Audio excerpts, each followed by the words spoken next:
class 7. Today I am going to give you a quick recapitulation of the lesson is Rise of Islam and its impact. As this lesson has been done in your class a long time ago, so I believe that you need a recapitulation on the chapter. So let us begin. Islam, it is the religion which belongs to the Muslim community.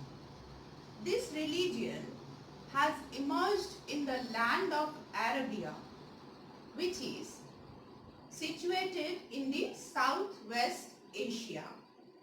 This land during the medieval age was inhabited by the people who were known as Arabs, or if we call them if we talk about the exact people of this area, they were basically the nomadic people who did not have any permanent shelter and moved from place to place in search of food and water. As we all know that the land of Arabia is very dry and it is a desert land and very hot and dry climatic region. So the people of this place were known as Bedouins. Bedouins literally means the inhabitants of desert. They were the brave and ferocious nomadic tribal people who moved from place to place in search of food and water.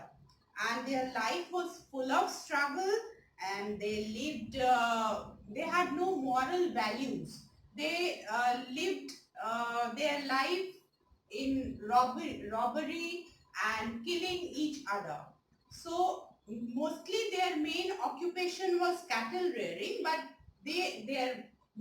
by nature they were very ferocious, very cruel, and had no moral values. So these were the people who were known as the Bedouins. And gradually this area started to develop. The areas where there were, we know that the desert region has a little oasis, that is a water body. There some people used to settle down and cultivate the land around the oasis. And some of the people, they settled down in the Mediterranean region. There they used to engage in agricultural work, but basically they were the cattle rearers. And few cities started to develop. The most important of them were Mecca and Medina. In course of time, Mecca had become the most important trading center of the Arabs, and it also had a holy black stone slab which was known as Kaaba. There the Arabs used to go for their pilgrimage. Now in this area, a person had taken birth in the year 570 AD. He was known as Hazrat Muhammad. Now he was born to Abdullah and Amina. His parents were Abdullah and Amina, but in his childhood he became an orphan and was raised by an uncle who was a businessman, and he trained Hazrat Muhammad in business. And when he became a young boy, Hazrat Muhammad was engaged in the job with a rich widow called Khadija. And because he was very efficient and honest, so he earned the trust of Khadija, and then he married this lady. So his wife was Khadija, and he was a very devoted person. He was believer in God, but at the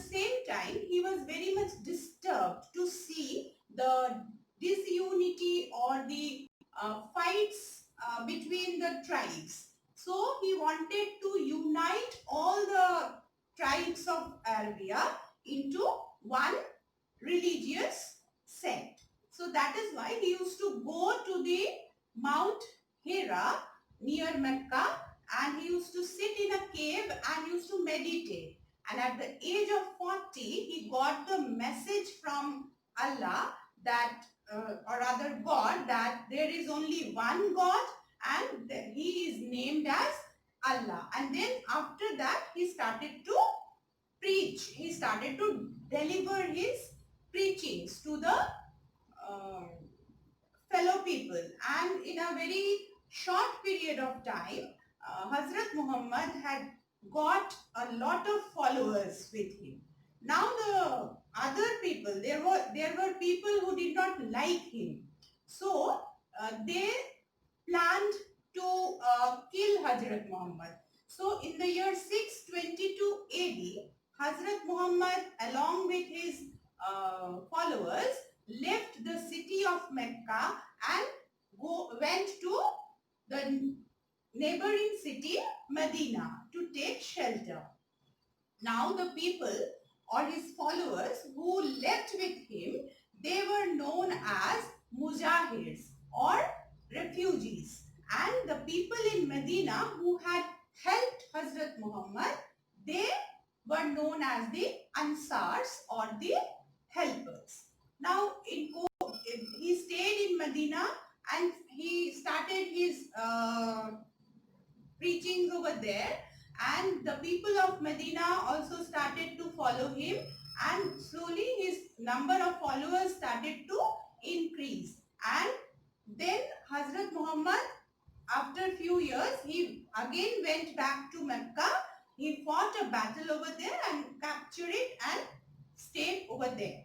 So in this way, Hazrat Muhammad had established his new religion called Islam, and he passed away in the year 632 AD.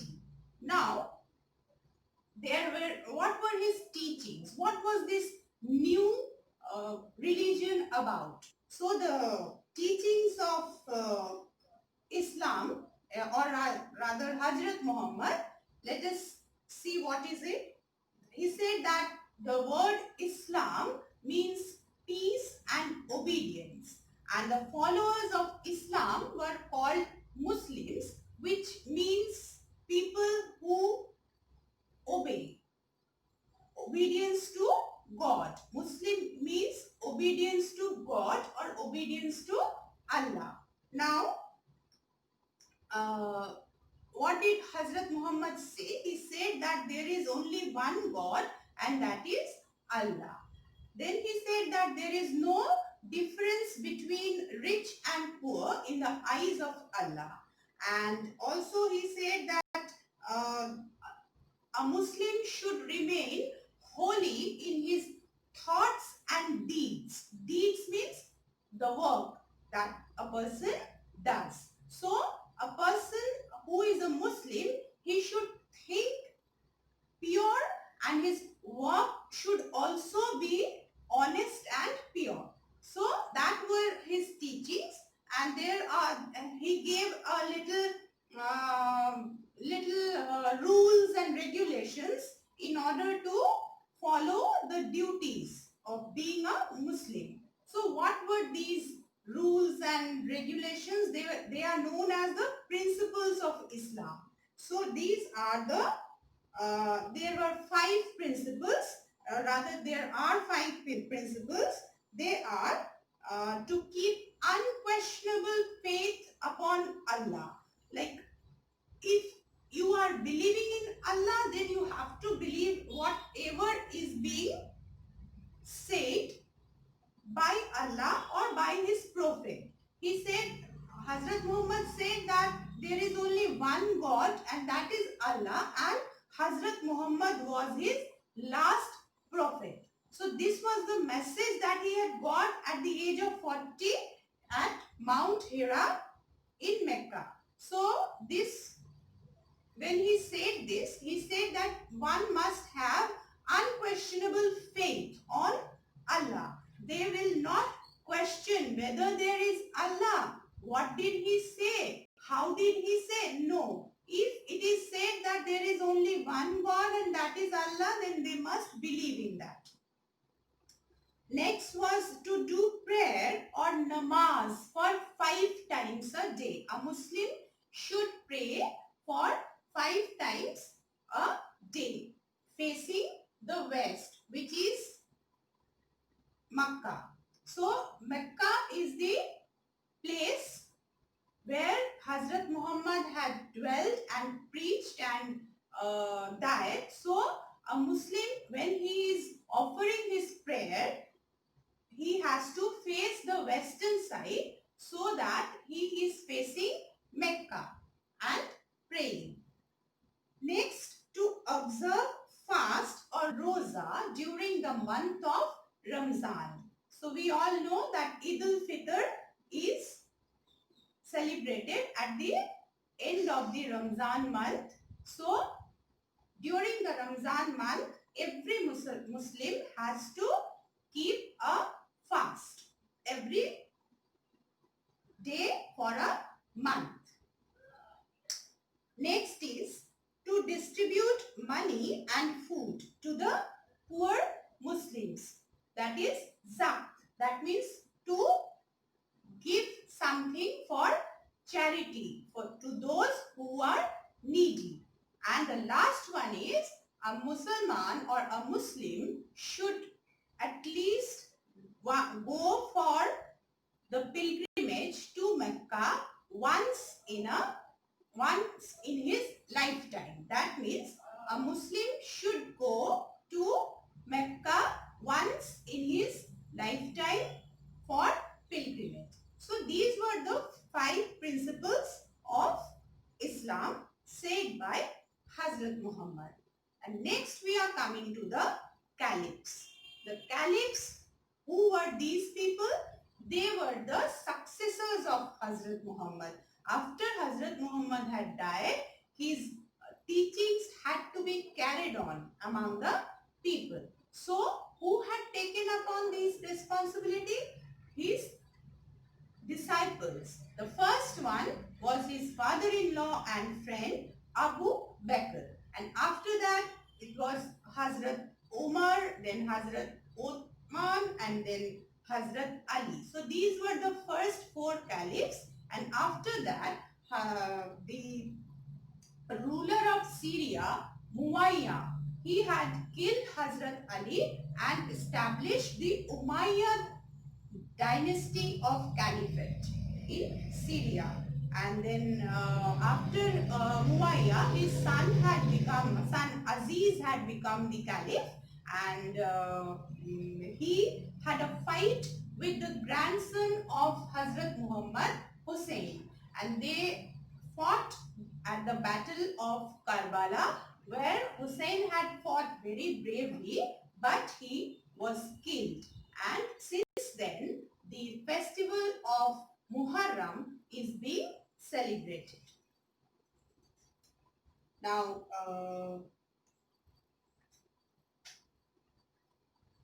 the caliphs, they had taken upon the responsibility to spread the message and religion of Islam to everywhere in the world. So they had spread the new religion in the eastern side as well as in the western side. Now in the western side, Spain had become the most important center of Islamic religion, and Cordoba, the capital of then Spain, had become the main center where Umayyad sect of caliphate has been established, and there were the great development of culture, trade, art, architecture in Cordoba. So in course of time, Cordoba had become very famous, and the University of Cordoba was the center of education and learning during that time. And many Arab scholars, many Islamic scholars like Al-Biruni, Ibn Battuta, then Ibn Sina, they have all flourished during that time, and many poets like Firdaus, then Umar Khayyam, who had written the poetry book Rubaiyat. Firdausi had written the book Shahnama. Shahnama is the book which depicts all the rulers of Umayyad dynasty. And Ibn Battuta and Al-Biruni both were historians. So many scholars have emerged during that time. Many famous books like the Arabian Nights, which contains the stories of Sindbad the sailor, or Ali Baba and 40 Thieves. So these have come. These were written during that time, and the Arabs were very much advanced in the mathematical discoveries also, and they have a unique system of medicine which is known as Unani. So that's it, students. I hope that it will help you to prepare for your upcoming exam, and you are able to memorize the lesson and the question answers, the short question answers from this lesson, and do well in your